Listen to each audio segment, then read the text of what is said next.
At para naman sa karamihan, hindi kumpletong summer kung hindi bibisita sa beach.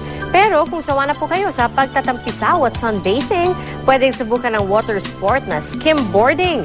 Maki-summer sarap naman tayo kay John Consulta. Kung sa surfing, kailangan sumakay ng surfboard sa malalaking alon.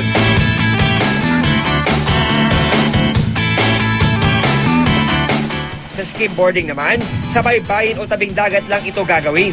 Di na nga kailangan ng alon. Mas maliit din ang board na gamit dito. Paano nga ba ito may enjoy?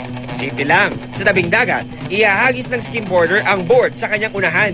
Pagkatapos, hahabulin niya dapat ito sa kasasakyan habang nakabalansi pa rin. Tapos, saka ipadudulas ang skimboard sa baybayin. Kung gustong bumilis, pwede maglagay ng parang skateboard ramp.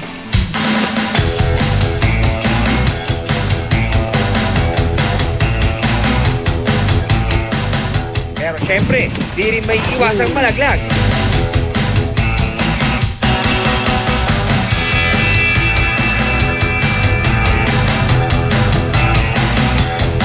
Kaya dapat hinay-hinay muna sa umpisa para masanay.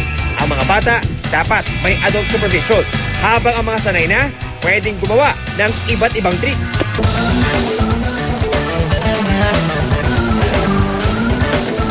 It's a lot fun and may have a certain feeling if you ride on the board and slide.